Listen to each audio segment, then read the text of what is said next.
I have visited glorious gardens all over the world. And I've made gardens and gardened all my life. In fact, gardening is as essential to me as the air that I breathe. But I feel now the time has come when I want to explore my own country and discover just why we British are a nation of such passionate garden lovers. Whether it's a big garden where fantasies are indulged, or a small plot where dreams are made. You're clearly good at it. That's I'm lucky. I'm just lucky. It's the love, isn't it? So many of us feel impelled to make a garden, and we'll find a way of creating one wherever we are. I want to find out what this tells us about ourselves. Is it just a particular aspect of our history, our climate, or some part of our national character that has made us a nation of garden lovers? Is that nice? They're so juicy and sweet. So for over a year, I've crisscrossed the entire country, visiting as many gardens as possible. And on that journey, I've discovered new and exciting gardens. Look at that. Gosh. Gardens that are having to adapt to the changing climate, as well as gardens that are distinctly quirky. Drapery are the raisins and sultanas and even the currants of a Christmas pudding mixture. And all along, I've tried to define what makes a truly British garden. And in fact, is there such a thing?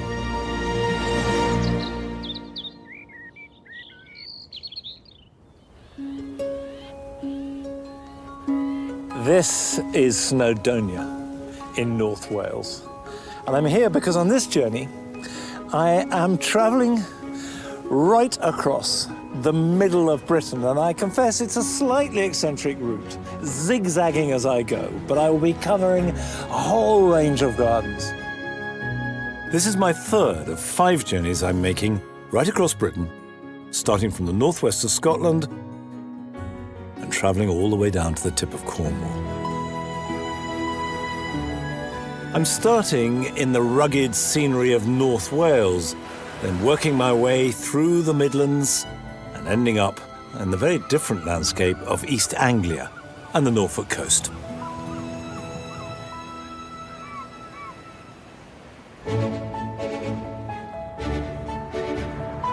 Just inland from the North Welsh coast, by the banks of the River Conwy, is my first destination, and it's recognised as one of the great gardens of the world.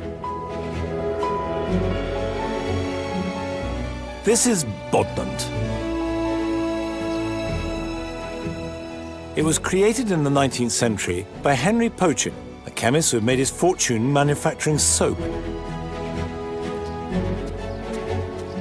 When Henry Pochin bought Bodnant in 1874, he hired the top landscape designer of the day, Edward Milner, to create a garden to match the scale of the house he had built.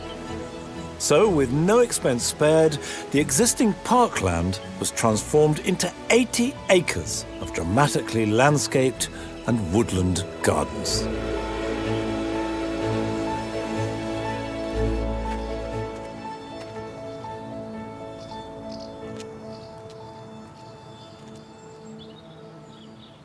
One of the famous features of Bodnant are the terraces. These are 5 terraces that flow down from the hillside from the house, built between 1905 and 1914.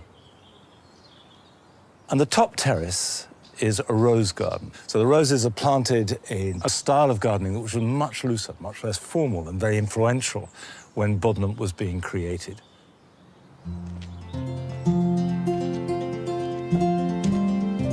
Pochin died in 1895, and he left Bodnant to his daughter, Laura Maclaren.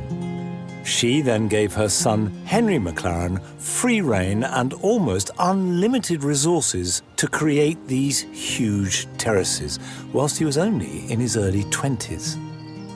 The scale of the project was truly enormous.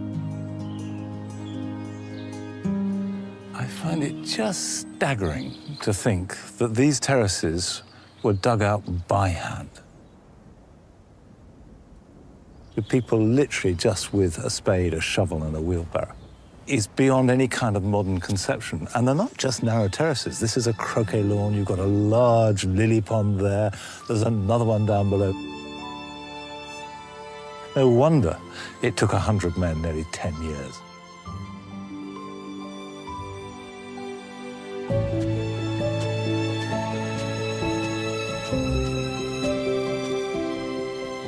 During this period at the end of the 19th century and up until the First World War, Bodnant was just one of many estates vying with each other to create grander gardens growing ever more unusual plants. But what made Bodnant stand out was Henry's great horticultural knowledge and, not least, the enormous resources he could bring to Bodnant despite post-war recession. Not only did he finance plant collecting on a grand scale, but even collected buildings for the garden. This is the Pin Mill, dating back to 1720, and it was originally a garden building over 150 miles south of here, where by the late 1930s it had fallen into disuse and disrepair. He saw the building in Gloucestershire from the train, and he thought he would like to buy it. Now, at the same time, Lawrence Johnson, who was a famous gardener, also wanted it, so they were competing for it. Henry McLaren won, and then moved it, lock, stock and barrel, brick by stone, from Gloucestershire here to North Wales as one of the iconic features of the garden. At the opposite end of the lily pond, Henry was inspired by Italian Renaissance gardens that were just being rediscovered at that time, and he added a green theatre, although with, to my mind, an overlarge bench. To be honest, it's not quite right. It doesn't feel dead right. The worst thing, really, is the seat. It's dramatic, but it's completely wrong for here. I know that people will be upset for me saying that. It's sacrilege. It's well known, but it's wrong. And maybe these lovely hedges could be a bit taller, but there you go. You're not going to please everybody. But as a concept, a green theatre where you put on performances and down below people sit and admire is fantastic.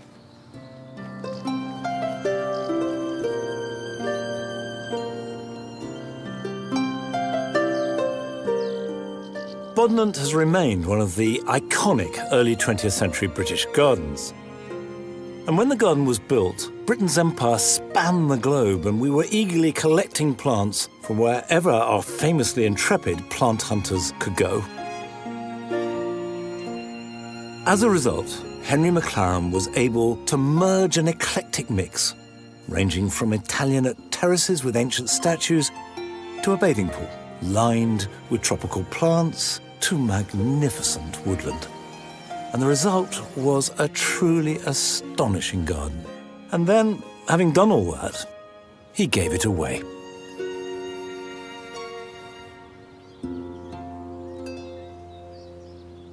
Before he died, he gave Bodnant to the National Trust.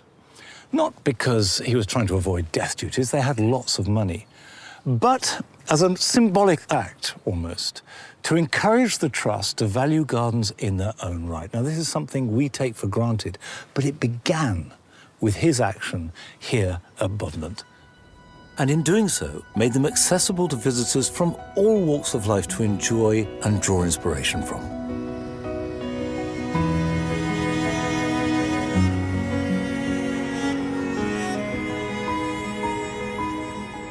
I've come as far west as I can go in North Wales.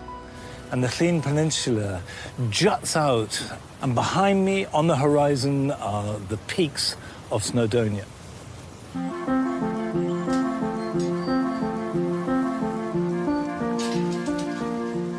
The reason I've come here is to see a garden that makes the most of this superb setting. It's called Placin Rue. There's been a small manor house here since the 17th century, but by the 1920s it had become abandoned. And it remained so until it was bought by a family from Nottingham, who, having regularly taken their holidays here, had fallen in love with this far corner of Wales.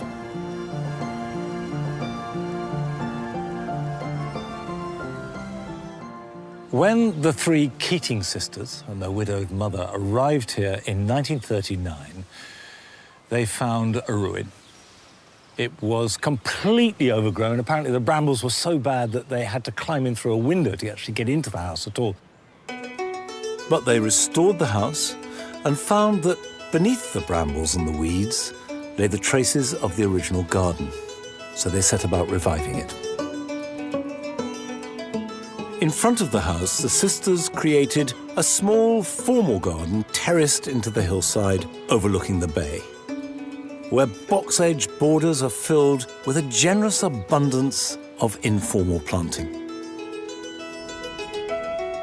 The position of the garden, sheltered from the cold west winds and with the Gulf Stream in the bay, means that it's unusually mild and therefore able to contain a very wide range of plants, all of which could survive winter without protection. As well as the gardens themselves, the ruined outbuildings have been artfully clothed in green to become garden rooms in the most literal sense.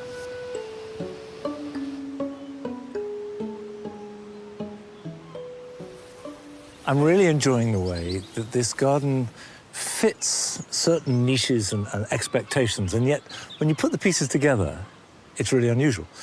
So, for example, it's a small higgledy-piggledy cottage garden. And it's also a seaside garden with this incredible view.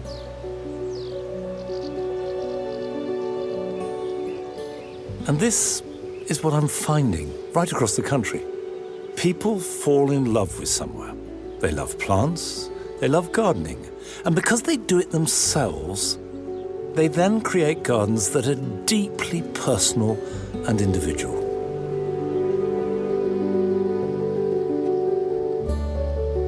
The Keating sisters lived here until the last one died in 1981. They love this particular corner of Wales, and the garden is almost dedicated to that. All their horticultural skill and labour has gone into creating this place that can only belong here.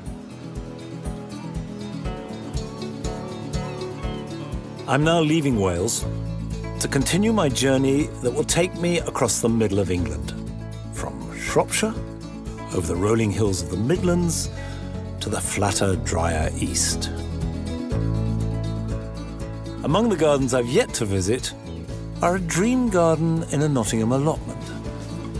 I live in the city centre in a high-rise block, and there's no garden on the 12th floor. An Essex garden that broke the mould to set the fashion for thousands of 20th century gardeners. And a garden which celebrates the very first garden gnome in Britain. We were good at making eccentric Victorian men, I think. Well, he was right up there, wasn't he? He was right up there.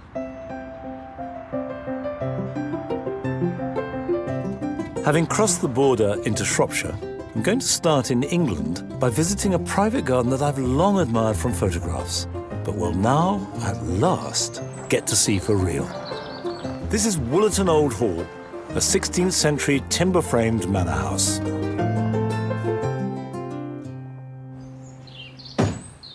Where do I go? Where do I go? Garden.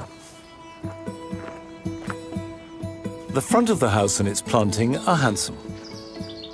But go round the back, through a door in a wall, and the magic begins.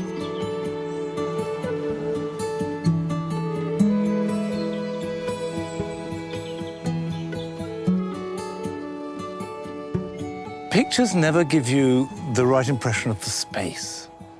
And it's both much taller than I had imagined, and also the proportions, the relationship of plants and the vistas leading through are much more enticing.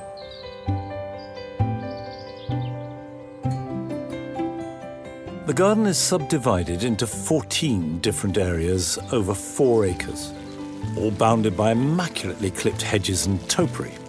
And these are all linked and framed by the paths that run the length and breadth of the plot. Each individual garden has its own theme and planting scheme, but all are unified by the tantalizing glimpses and beautifully framed views. All this is the creation of Leslie Jenkins, who had lived at Woollerton Old Hall as a child, and then, by sheer chance, found that it was for sale in 1983 and ended up buying it. It was a complete field. Right. Cattle's in it, actually. Where we are now. Yeah, all over. And this garden really is very emotional for me. So you started the garden, you had this deep emotional attachment. Yeah. And made these avenues. Yeah. But then what happened? Why did you make them? Well, I did painting, and I love the theatre. And I always had a vision that I would actually one day create a theatrical garden. So what did you do? Tell me the process. Well, I had two sons, so they played cricket and rugby on it. And then after a few years, I got them to swap rugby and cricket for baler twine. Right. I had one son at one end and one at the other. No measurements. These poor boys who had to give up cricket and rugby for baler twine. That's not a good deal, by the way, as a boy, I can tell you. No. And then you planted. Have you always been a plants person? I love them, but I use them very much so. My husband's a plant person. So between you, it was a team effort? Very much so. Yeah. Gosh, yes. Very much so. I mean, I couldn't have done it without John. He is, as they say, the rock. What strikes any visitor, but certainly me, is that there is drama at every turn. Is there? There is theatre at every turn. But there's also intimacy. It's personal. Very. Absolutely. You've hit the nail on the head. It is personal.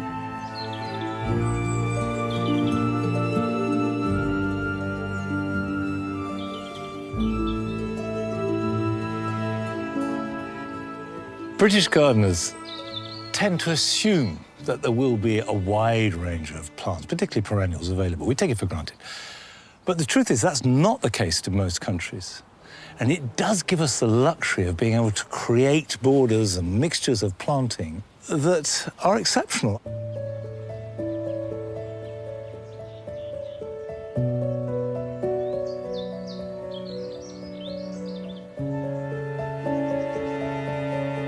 What this garden shows me is that combination of drama and intimacy, that sense of really personal involvement, is what makes a garden go from good to great.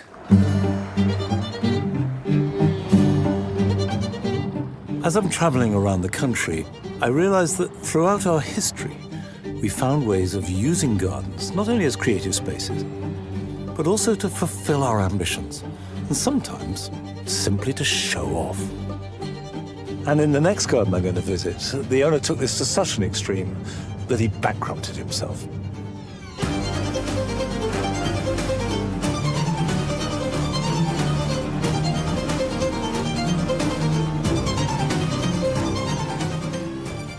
Biddulph Grange in North Staffordshire was built on the site of an old rectory around about 1840 by James Bateman. Now, he was that wealthy industrialist with a lifelong interest in horticulture and plant collecting. And Biddulph Grange was his opportunity to make a truly spectacular garden. But what he made wasn't just spectacular, it was distinctly odd.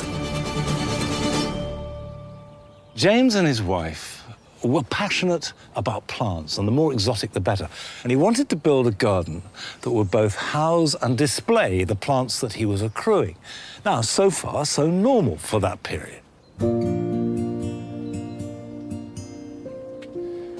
This is a really good example of that. Dahlias running along this walk, all set out to display what an extraordinary collection he's got. So in the 1840s, they were relatively new and something to be proud of. And if you look closely, you can see that the beds are in tiers. They're on two levels. So the ones on the top level can be seen really clearly. It was an era when people were intensely competitive about what plants they had and what they could grow. Dahlias were an example of the fashion at the time to bring in and cultivate new and exotic specimens. And on this scale, It's a statement of social status.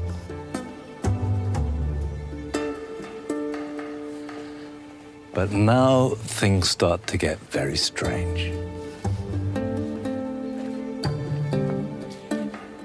You come out of a plant collection and a tower that is vaguely Renaissance to this,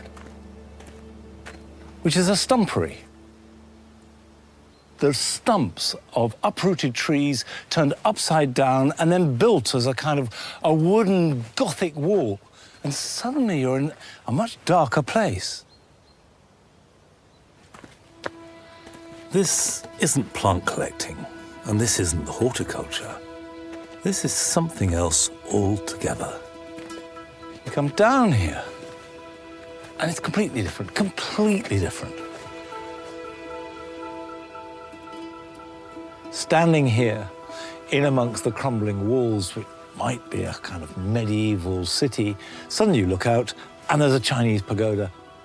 Bright red, brilliant gold plate, bridge, and from now on in, nothing in this garden is what it seems.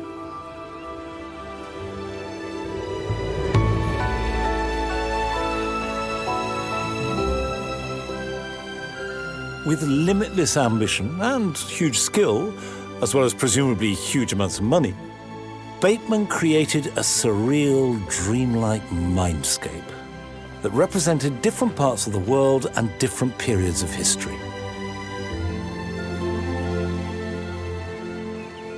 It's reasonable to suppose that Bateman created these spaces to house the plants that he was collecting in an appropriate environment. So plants from China, he decided to create a Chinese ambience. But of course, he'd never been to China.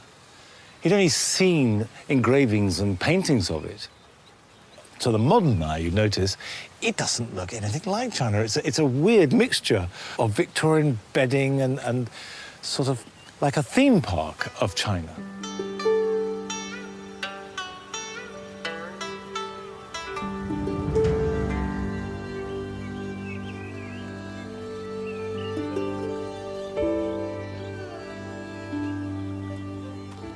It took thousands of tons of earth and stone and a specially built railway directly bringing stone from the moors to reshape the Staffordshire landscape on this geological scale. And as well as landscapes, it made microclimates too. In here, it feels distinctly cooler. Moisture trapped by all these stones piled up. You create a microclimate, and it now feels like a little slice of Himalayan hillside.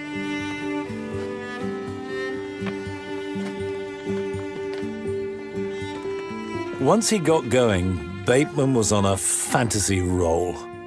Inspired by the Great Exhibition of 1851, he created a strangely hybrid Egyptian courtyard, complete with locally made sphinxes and a green pyramid made out of yew. But remember, nothing here is what it seems. So you go into the Egyptian tomb and out of a long dark tunnel to find yourself leaving through the doorway of a traditional Cheshire cottage, nestling in a pine forest.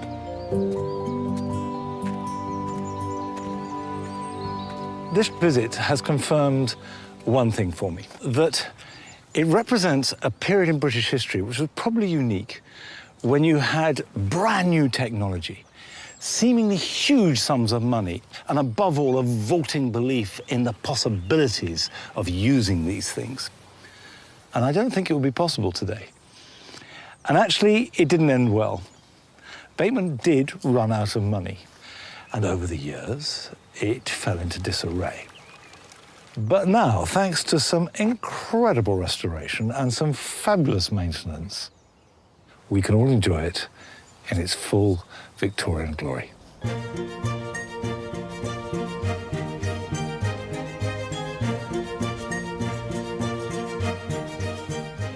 The British love of gardening will express itself however it can, on any budget and on any scale. And I'm about to visit a group of gardens in the city of Nottingham that encapsulates this perfectly.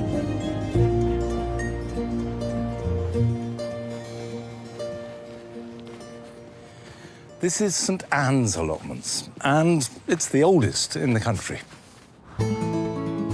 It's also the largest, covering over 75 acres, and is unusual in that each individual plot is surrounded by hedges. The current layout is exactly contemporary to Biddulph Grange, and whilst Bateman was making his garden there at vast expense, these allotments were made available so local people could grow some fruit and vegetables to supplement their then meagre wages. And now, as then, they are a vital green lung for the city's inhabitants. I've got a map here of the site and every individual plot, but there are over 700 of them. I've got 3 marked out, and the first should be along here somewhere. It belongs to Lawrence Edwards, who has been here, apparently, almost as long as anybody.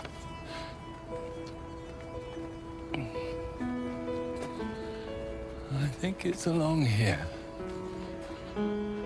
Are you Lawrence? Yes, I am. Hello, I've come to see you. Wow.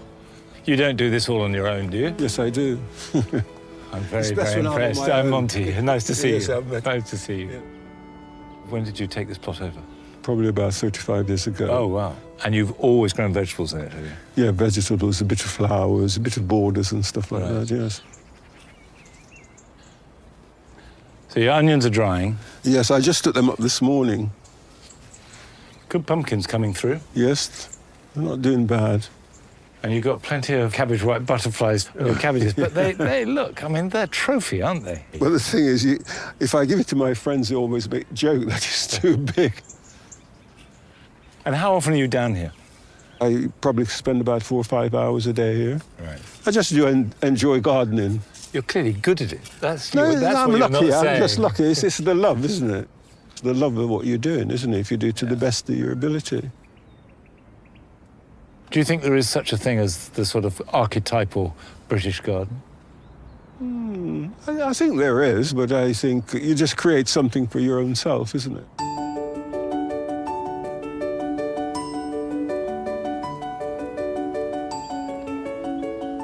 Of course, I'm here for the allotments. But to be honest, I just love these lanes. These narrow lanes with high hedges and the doors sunken into them. There's a real sense of mystery and magic.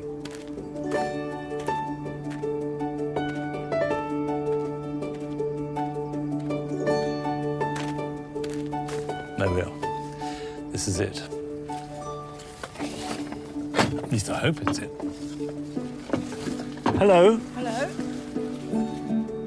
I've come to this particular allotment because its owner, Val Turton, runs it as a communal space. I'm an artist. Gave up my studio in the city. During the pandemic, my son built me that tiny studio at the end, and then I wasn't always working in the studio. I was having to go out to work, so I offered it to friends.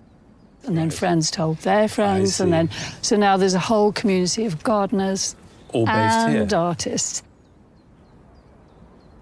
And in practical terms on the site, your son built that studio for you. Yeah. The house here, was this here when you came? This little shed was here. That was the kind of doggy kennel, Right.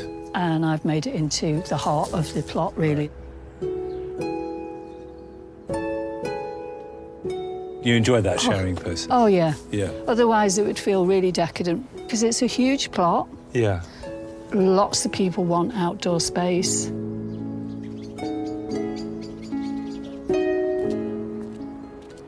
I've been told that while I'm here, I really must visit this next allotment. It belongs to Tony Taylor and is apparently rather special. Hello, are you Tony? Hello, yes, pleased to meet you. I'm speechless, not often speechless.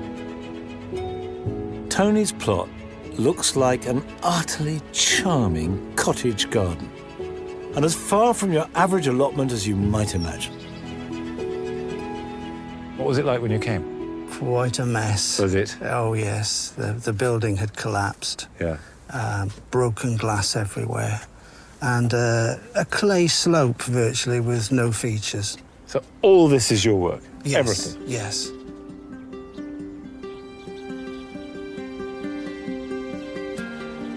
I wanted a typical cottage garden. I live in the city centre in a high-rise block, and there's no garden on the 12th floor. I've never picked up a spade in my life. So this is your first and only garden? Yes, I've never done anything like this before.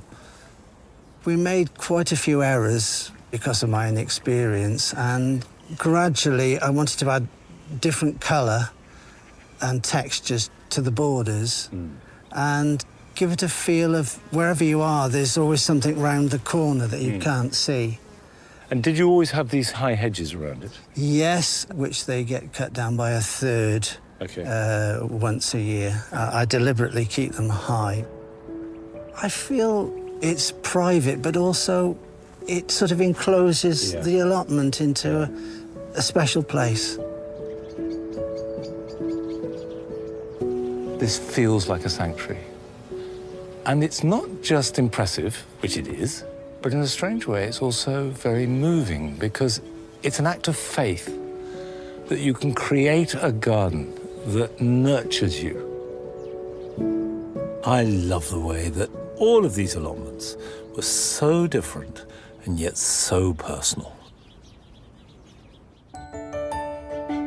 It's now about the halfway point of this journey, and I'm leaving Nottingham to go south to Northamptonshire in the East Midlands. I'm now heading to a garden for its unusual restoration. There's also another feature which was a bit vague, and I'm not quite sure what it's about, but no doubt in the fullness of time I'll find out.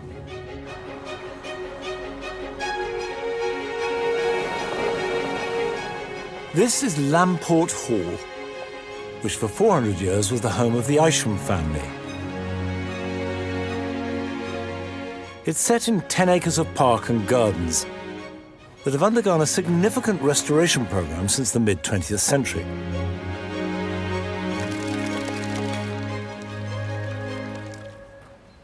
The head gardener is Jake Croft, and he met me amongst the wide lawns bounded by mixed borders. Now, all this is very British and very conventional. But the walled garden, which was once the kitchen garden, is a surprise. It looks like nothing I've seen before. Immediately you're thinking, what is going on here? These rows of plants. Yeah, all the big rows of perennials are to mimic the vegetables as they would have been.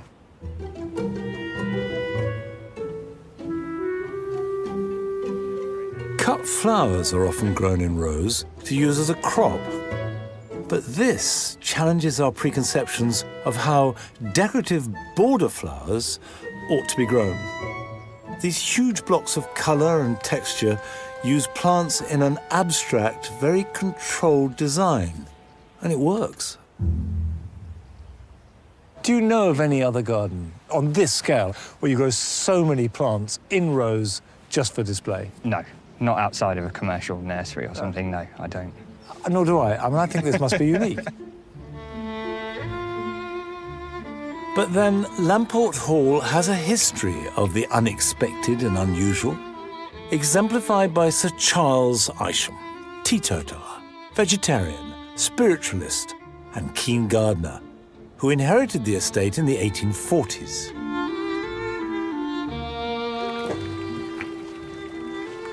So what is this? The rockery. It was supposed to be like a crag, so it looked like it was natural coming out of the ground. Right, so Sir Charles built this as a garden feature, as a rockery. Yeah, that's correct. The plants inside weren't typical alpine plants. Right.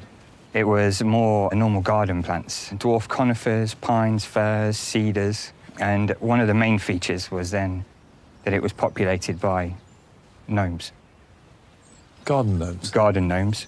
No one had really seen them in Great Britain at the time. And he was believed to be the first person to import them from Germany. And he populated this whole rockery in garden gnomes, little like dioramas, little scenes. If I'm looking amazed, it's because it's an incredible picture you're painting. And he said he'd never have put them in here if they weren't real. Just say that again. So, it's too weird. That is too weird. Sir Charles completely believed gnomes are real. We were good at making eccentric Victorian men, I think. Well, he was right up there, wasn't he? He was right up there. So where are the gnomes? Sadly, rumour has it, after Sir Charles passed away, his two daughters were so jealous of all the time and money he spent on the rockery, because he looked after it every single day for 50 years. Personally? Personally. They used to have parties, and people would just come and shoot the gnomes. So one had fallen into one of the crevices in the rockery, and nobody noticed, and he's the only one who survived the big massacre of the gnomes.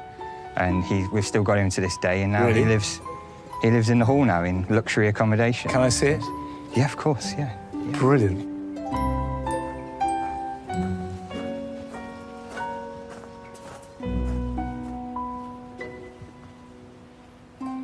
Oh my God, it's tiny. Can I hold it? I'm terrified of dropping it. I never thought I would regard a gnome as this fragile object. I mean, the truth is, it's rather nice, really, isn't it? I mean, it's easy to be sniffy about gnomes. Is it valuable? I think it's valued around £1 million. No. It is, yeah. No. So don't drop him. I won't. My goodness. Well, who'd have thought it? What a story that is. It is one of the oddest stories I've ever heard connected to gardening in any shape or form. It's wonderful. Please take it before I damage it. There we go.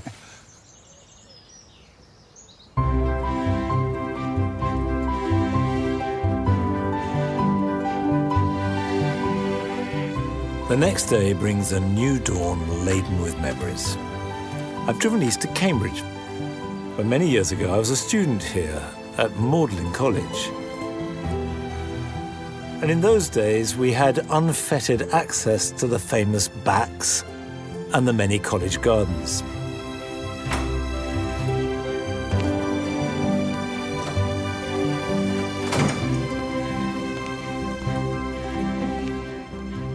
This really could be as it was in 1976. And I also realise now that I tended to take for granted then how important the gardens were.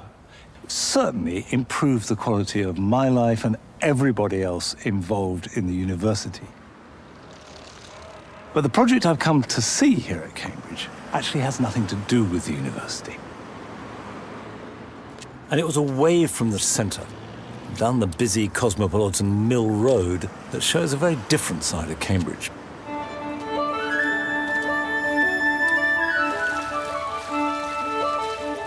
One of the latest additions in Mill Road is the Cambridge Central Mosque. This opened in 2019, and although it's not Cambridge's first mosque, it is its first with a purpose-built garden. And unlike the college gardens, which are hidden behind high walls and now only accessible to a select few, this opens out onto the street, going right up to the bus stop that sits immediately outside it. The gardens are looked after by volunteers from the local community, and I joined them as they were having a break. Do you do this all the time? This is fantastic. All the time. All we do is sit and eat snacks. Sophia made these. Did you? It's spinach, it's lentils, carrot, chili. Do you grow chilies? Oh, yeah. Do you all have gardens at home? Yes. I think what we find here, it really brings people together. We had the event that we arranged, and we had all sorts of offerings of plants and seeds that people had grown at home to share and sell. It was amazing.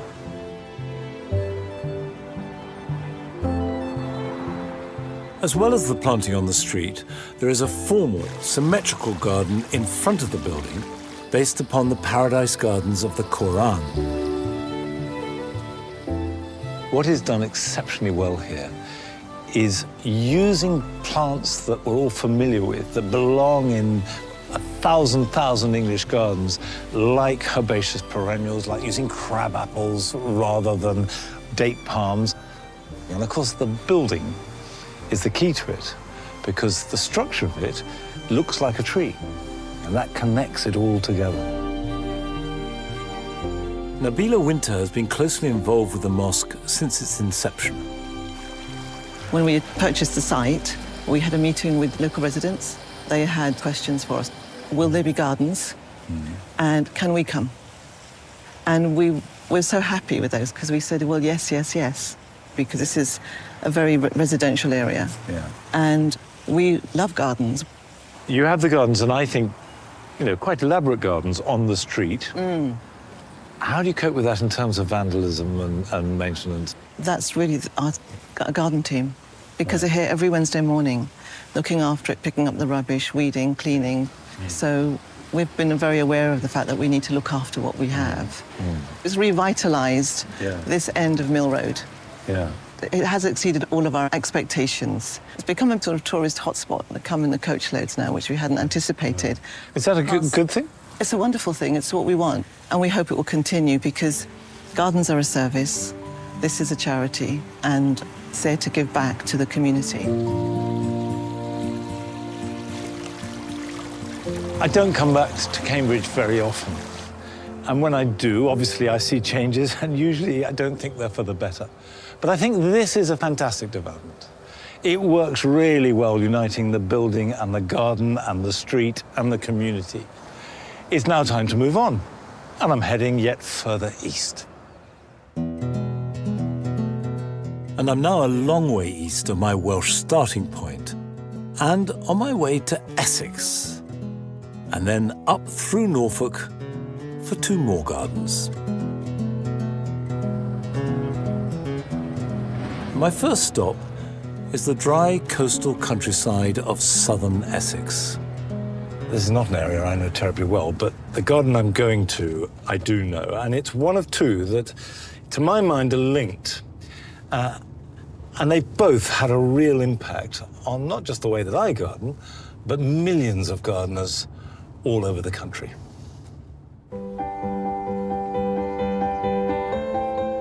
The first of these was created by Beth Chatto, who, in her day, was one of Britain's most influential gardeners. And this was her home and garden, just outside Colchester. I remember coming down these steps, about a quarter of a century ago now, with Beth, as she showed me the garden. And I was pretty anxious, because she, by then, was a very senior person in the gardening firmament, and was known for not suffering fools at all. And I was very junior and was worried that I was distinctly a fool. But she was lovely. And also, she was a brilliant gardener. And I knew that she had made this garden against all the odds.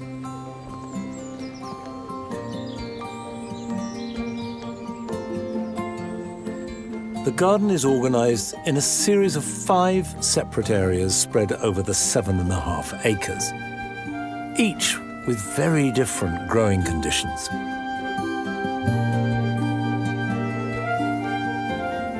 Running the length of a shallow dip in front of Beth's house is the water garden. When Beth began this garden in the 1960s, the area was an abandoned bog. Now, received garden wisdom at the time was that you looked for the perfect site in which to grow plants, but what she did was make a virtue out of necessity. She didn't try and drain the bog. She adapted the planting to suit it. And the result were these series of ponds surrounded by plants that actually like to be wet. It was always part of her predominant gift, which was to choose plants that were exactly right for a situation, and often very unusual plants that people weren't growing, which has meant that she introduced plants which we now think of as relatively commonplace into the whole gardening vernacular.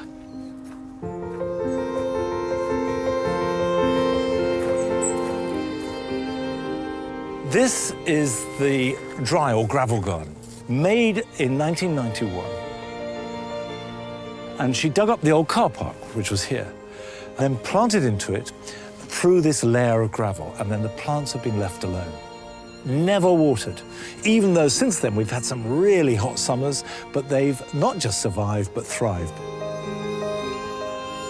Beth was way ahead of her time in this, and showed how seemingly inhospitable conditions could be gardened with flair and originality. She introduced to British gardeners a whole new range of plants which can cope very happily with little water. And of course, since it was made, in the early 90s, the issue of climate change has become ever more important and ever more applicable to gardeners.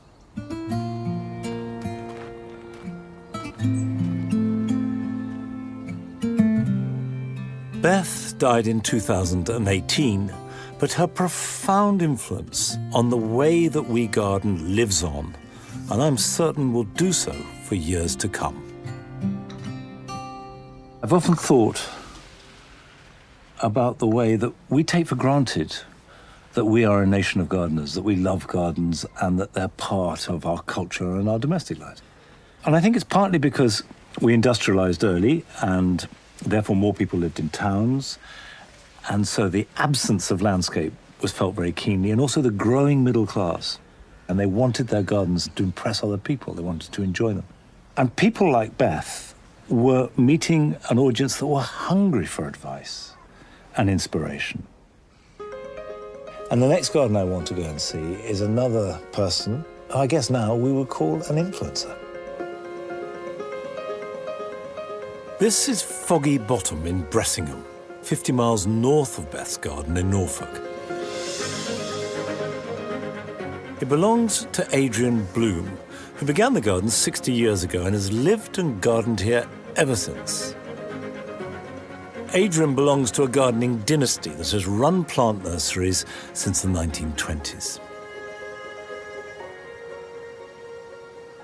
Adrian Bloom's father developed the idea of the island bed. Now, this was really revolutionary in its own way, because until then, beds tended to be formal, symmetrical, rectangular, flanked by hedges. And what Alan Bloom did was say you could have it any shape you like, you could surround it by grass, and plant it with perennials.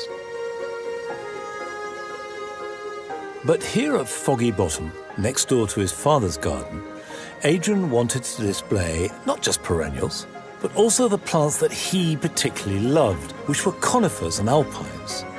So he created huge island beds in the 6-acre meadow and started planting on a grand scale. Today, this kind of garden is distinctly unfashionable. But when it was made in the 1960s, it immediately struck a chord with the public, as Adrian explained to me. It was left field, really, and I was probably lucky that I hit a time when garden centres were just erupting, and so the conifers and heathers all lent themselves to a so-called trouble-free garden and something that was look landscape and year-round colours. And when did it take off? 66, I remember one of the trade press coming and I had about 6,000 plants. By 1985, I had over 1 million conifers. And what's been the reaction generally of the public over the last, say, 30 years? I think the people that visit, fewer know about plants, fewer keener plants people. But a lot of people are feeling the therapy of gardens. And I think that's the thing that gives as much pleasure as anything.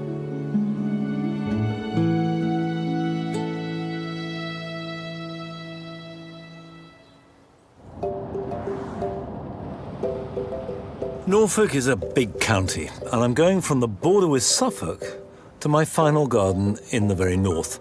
But I'm making a slight detour on the way between Cromer and Holt to visit a grower whose plot is tucked away off a busy main road. I don't actually know if I'm in the right place. It's quite tricky to find this.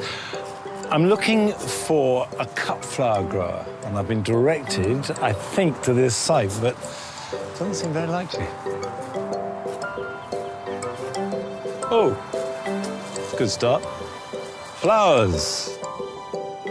Lots of flowers. Hello? Sel Robertson has run a cut flower business here for the last 10 years. Hi, Monty. Hi. This looks fantastic. Looks great. Her 1-acre plot is filled with blocks of flowers in all shades. From bright pink cosmos to apricot pom-pom dahlias, and all grown sustainably in an environmentally conscious way. How is business?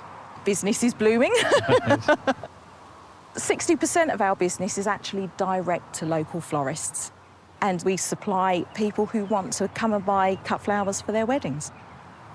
Over these 10 years, have you seen the demand change for different flowers, different colours? Yes, we're supplying so much more of that paler blush and these sort of apricot-y colours.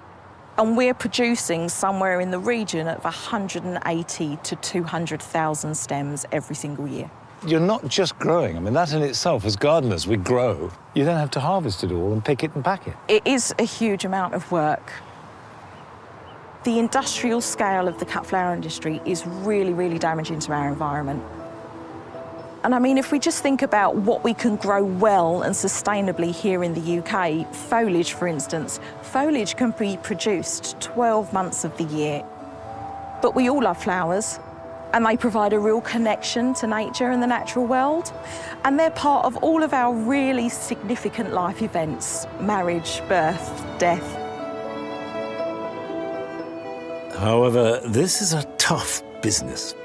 Sel is selling a product, not just growing beautiful flowers. What any gardener would love and be proud of is useless to her.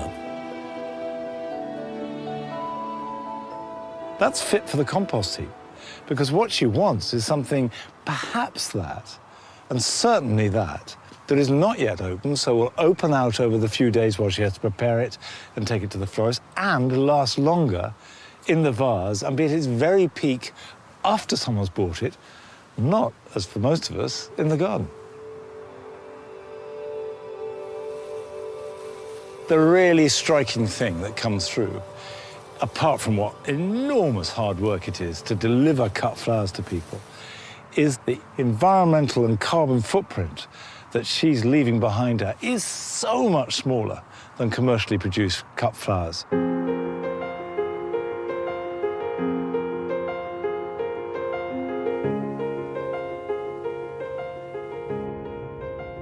I'm ending in a grand garden. This is Houghton Hall in the north of Norfolk, and I'm not coming here just because it's magnificent, although clearly it is, but because I know that the garden here has had a lot of work, both creating new areas as well as restoring and regenerating the old. Houghton Hall was built in the 1720s for Britain's first Prime Minister, Sir Robert Walpole. Walpole was originally a country squire, but this huge Palladian mansion is testimony to the vast wealth and power that he acquired in his lifetime.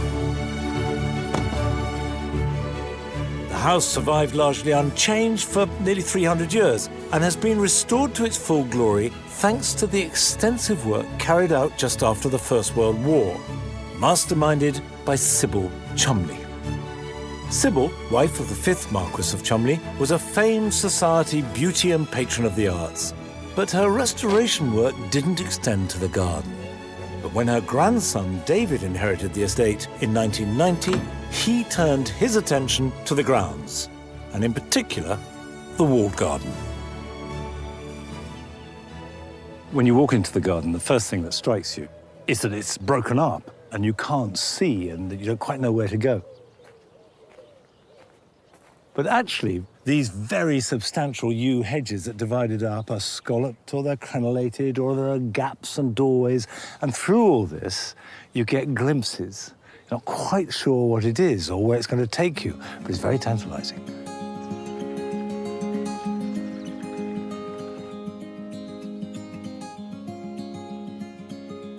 The 5-acre wall garden is big enough to be subdivided into a number of individual gardens.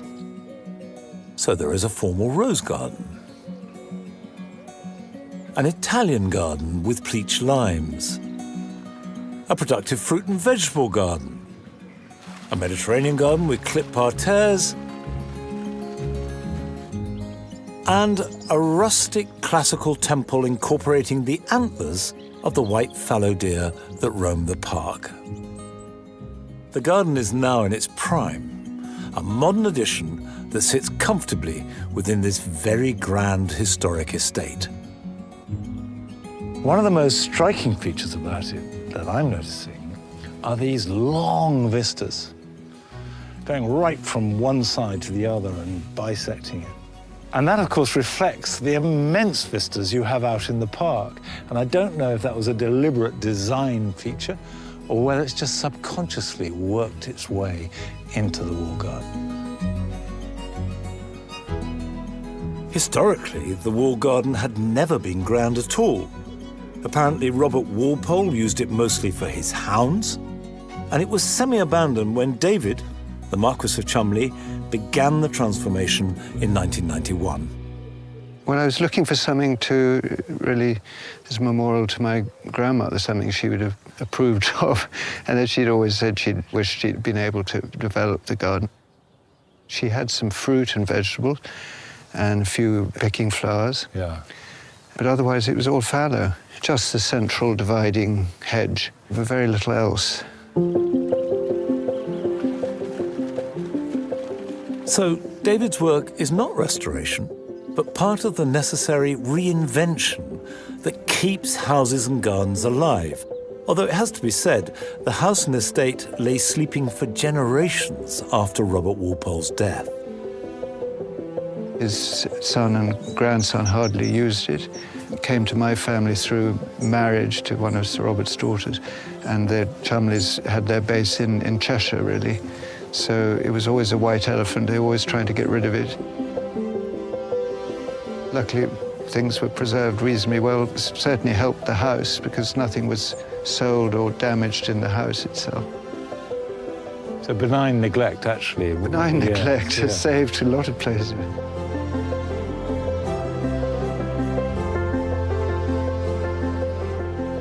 The thing that really strikes me about these great palaces across the country is that they survive through periods of grandeur, of neglect, and of change, of addition and evolution without losing their core. And of course, what it means for all of us is that we can share in that, something that for most of us we couldn't possibly do ourselves.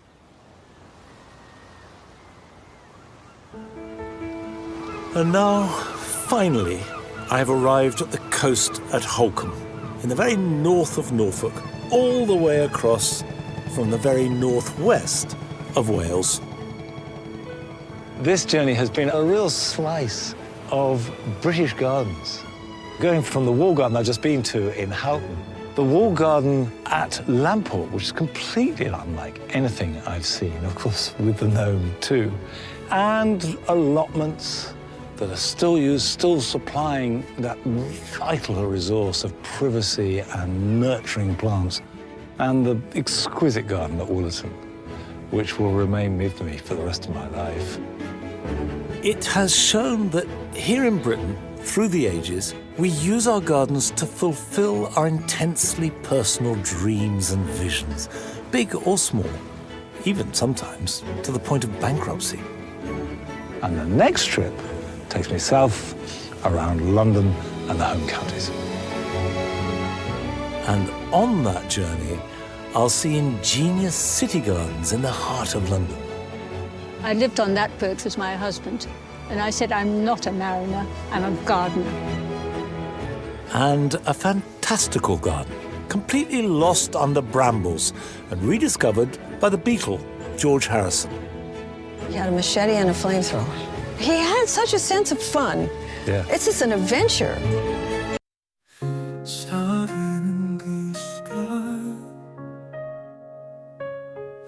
Your hand in mine. We've got the night and endless time.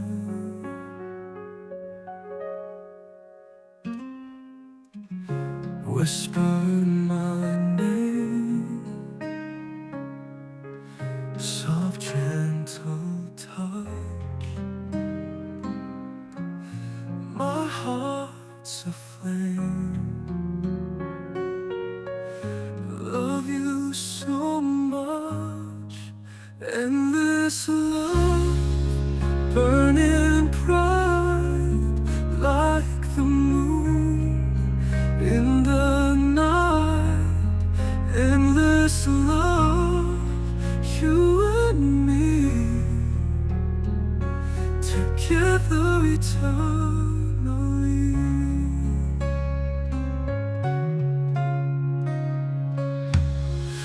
Every moment feels so right, lost in your eyes every night.